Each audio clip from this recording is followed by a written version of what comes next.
At the risk, I'm going to look at absolutely insane. I'm going to throw out some stuff that I've noticed.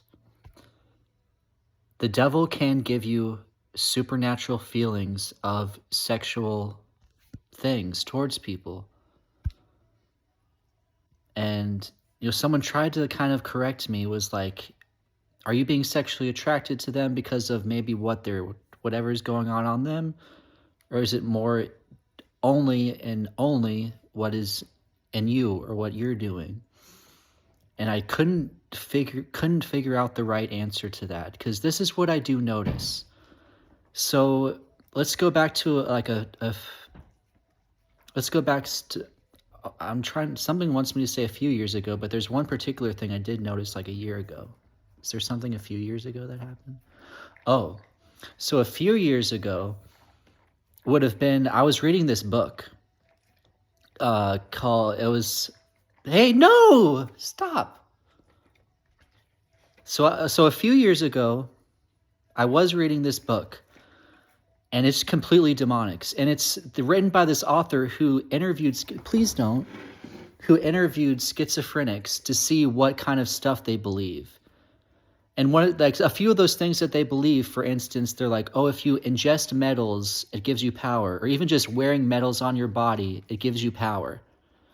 And then other stuff. And when I read that book, it was when I was not Christian. That's like I might have still been saved at that, but like I wasn't Christian. And as I'm just reading through this book, just kind of enjoying it, I felt sexual things going on in my private area. Just reading it. There's nothing sexual about this book, but reading about all this, like these powers, demon powers that might actually exist in the world, made the devil inside of me start getting these physical, sexual feelings inside of me. And one of those things that it talks about is like there's power in wearing metal, like even a metal earring. And I just kind of wanted to talk about that, because what I did notice a year ago is there's this woman, just a professional woman, showing me, I was going to buy something, just showing me around. And I noticed she had a bar across her cartilage. And at first I'm like, oh, that kind of looks cool. But I started like feeling this like power, when I focused on that earring, I felt this like power inside of me, almost an attraction. I don't know attraction, but this like power inside of me looking at it. And I'm like, and then the longer I look at, then I'd actually maybe even feel an attraction. So let's just discuss that, why that would be. So in the Bible, they pierced the cartilage. God actually tells people to pierce their cartilage in certain instances, and other instances he's just like, hey, that's something people do. He's like, people have earrings and they pierce this. When you pierce this, it doesn't really hurt. It's almost like God created it to be pierced. I don't know if I'd go that. I mean, I guess he kind of did, because he does tell people to pierce this part of their ear. And you pierce it, you don't really, it's like a pinch. It's not too much, and you have your pierced ear. But once you start piercing like this area up here, that's actually, what I've heard is that's like extremely, I don't know, what's coming to my mind is extremely painful. I don't know how painful it is, but that's actually painful. And that's actually maybe a place that you aren't necessarily, like God did not ordain that to be pierced. And when you start like getting into piercing all the stuff on your ear, that also almost comes down into, I don't know, idolatry or vainness, or just even trying to, I don't know, God taught women how to do this to try to tempt them or people, or I don't know. But when I saw the bar on that ear, I was like, I felt, first of all, power, but then it also bordered into attraction the more I like focused on it. And I'm like, there's something going on. And if I had to put a name on it, it's because if you're like doing something like using pain, actually causing pain on your body to somehow look more attractive, that's like demonic. And it actually makes something, like even a spirit in the air that actually does something to people. So like when I was talking to my friend, but that's another thing, because like he was trying to tell me, he was like, hey, you kind of told this person that wearing makeup isn't okay, and even other stuff she wore, and it seemed like she was really offended, and I'm just wanted to let you know, maybe she, and I was like, okay, I'm not sorry. I mean, I don't know if I want to get into makeup, but And like something inside me was like, he was like, are you still my friend? And like something inside me was like, no. Like if friends rebuke each other, I was just telling person, I just believe what you're doing is sinful. So essentially he's like, hey, you are not being a friend to that person. So it's like, okay, I guess if you think that what I did is somehow not being a friend to them, I guess I'm something that was like telling me that like you're not their friend. They don't think you're a friend if you're going to tell them that what they're doing is wrong. And I'm like, I guess if I had to put a name on what this, anyways. So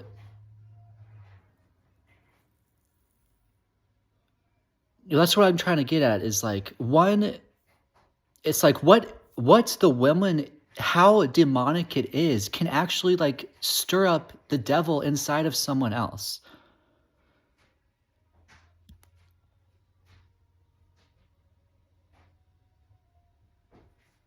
How much of it is just what's going on in the person or what they're actually doing, but it's like there's something about it. I don't know what the thing is about it. I'm just trying to show you what I'm noticing. There's probably, I don't know how much more to it is there. What I also do know is that, say, usually, I don't know. What I notice is like if I, like one time I went out to go, if I'm like doing something with a purpose, I don't feel any sort of like attraction like that towards people. It doesn't even matter what they're wearing.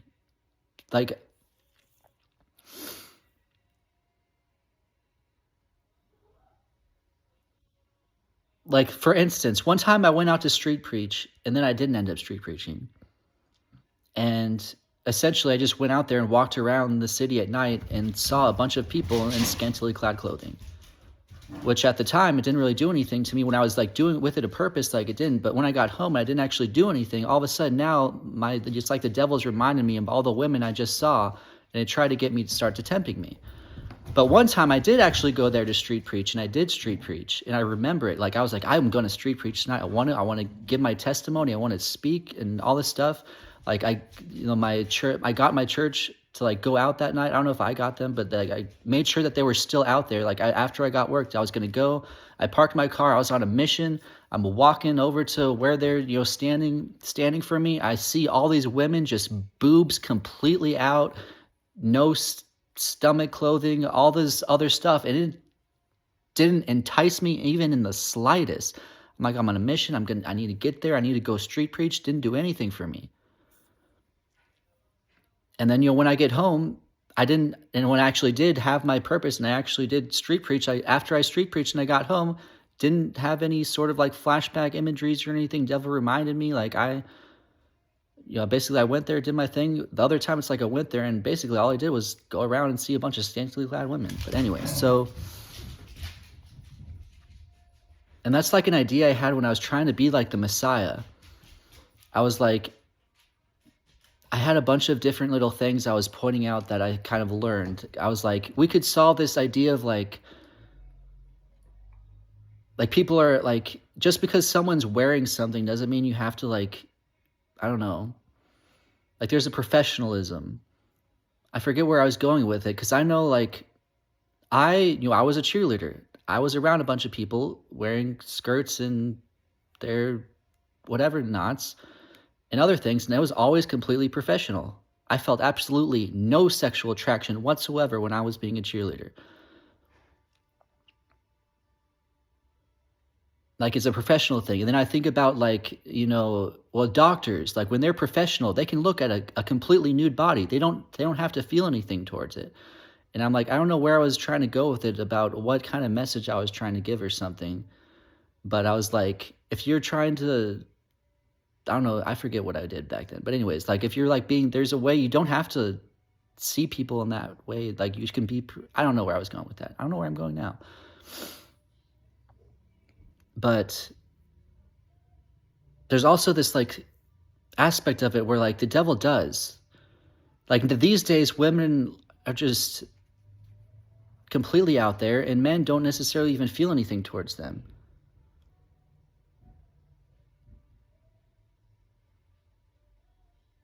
And, with me now, it's like the devil can give me feelings about like towards people sometimes. Feelings that I never even got pre-Christ. Like I see these women in public, it didn't do anything for me. But then after Christ, it's like the devil will actually try to get that, put that inside of me and make me feel these feelings. And if I like start focusing on the feelings, and then it captures me, and then I'm like a captive to that feeling now, and I have to just try to ignore it or resist or something. And I don't know everything that goes in there. Or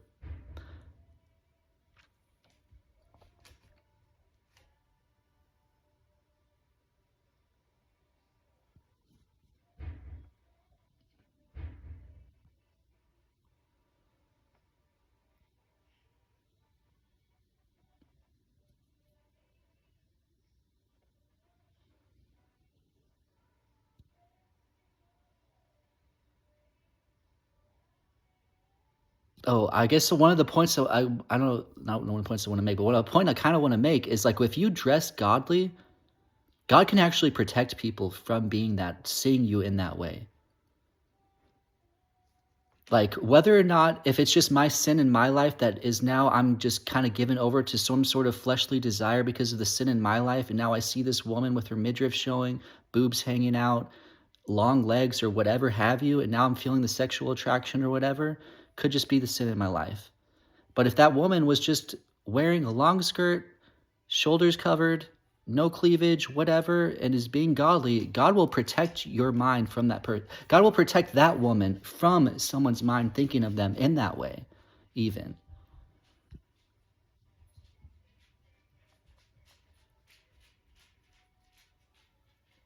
Like, I wanted to say, like, what you're wearing, like, people don't rape you because of what you're wearing necessarily. I don't want to say that, but, like, at the same time, I don't know.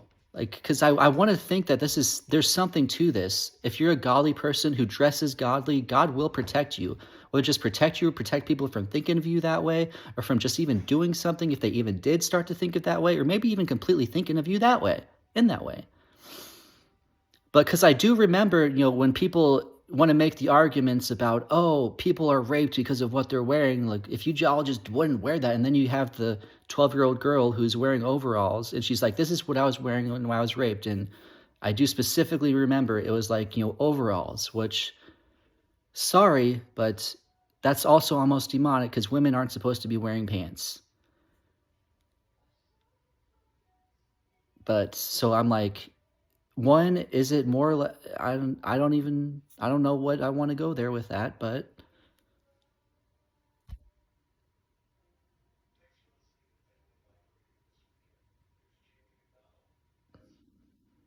I don't know where I'm going with it.